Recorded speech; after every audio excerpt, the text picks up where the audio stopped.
What's going on, guys? Sky here from techlifetodayco back with another video, and today's video we're going to talk to you guys about whether or not you should get the Gear Fit 2 and what's really new about it. So let's get right into this video. The Gear Fit 2 is Samsung's brand new smartwatch, or latest wearable in the fitness area or category, if you will.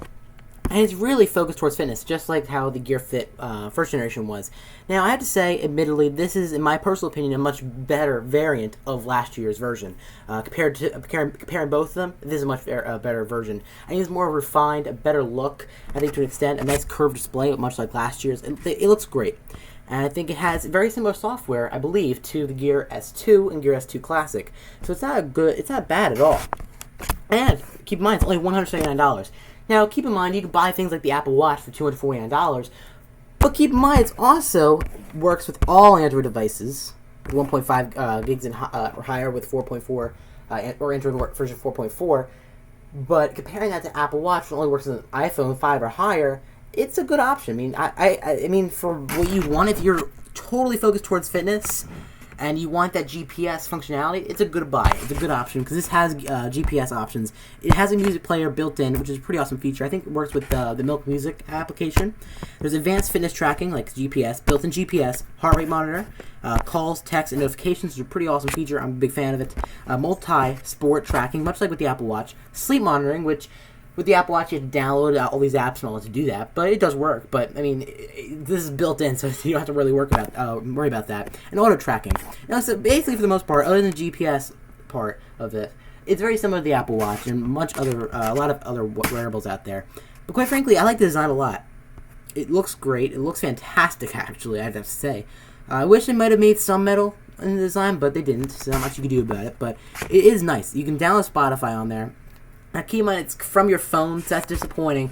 That's a big disappointing part, but it can store up to 500 songs, which is a really cool feature. You can set goals and all that. It's much like with the Apple Watch, like I said. Compatible with, I believe, most Android phones, like I said. You can text with it and all that. It's a very similar software to the Gear S2, all right? And you can get 4 days of battery life with the single charge, much like with the Fitbit. So I think this is definitely its category, definitely its fighting chance in the wearable market. It's definitely fighting against the company Fitbit. It's quite obvious that they're doing that. And I think it's a good move on their part to do that. But it's definitely pretty awesome. Water resistance as well, up to IP68. Here's some information: 1.5-inch AMOLED display. Water resistant, let's see, up to 30 minutes in 5 feet of water, which is really cool. So you pretty much go swimming with it if you're under 5 feet of water, which is pretty awesome. 3 to 4 days of typical use. 200 milliamp battery. I don't think it's going to last 4 days. I think it probably would last 1 to 2 days, maybe 2 to 3.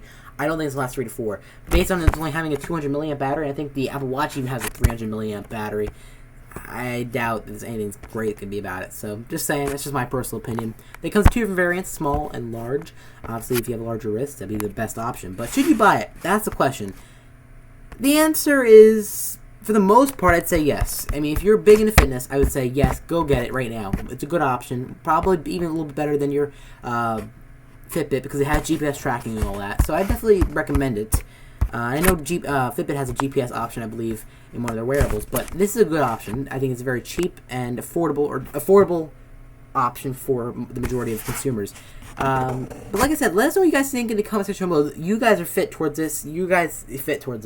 But like I said, I mean, if you want a better smartwatch, if you want to use a smartwatch first and then a fitness tracker second, then I'll go for something like the Apple Watch or even Samsung's own Gear S2, or maybe even one of the Android wearables. But if you're big into fitness, I don't see why not. Be sure to have our techlifetodayco.com for techies just like this. Thank you guys so much for watching. Please sure to like, comment, subscribe because it helps the channel out a ton. Be sure to let us know in the comment section below if you have any questions whatsoever. And I hope to see you guys in the next video. Peace.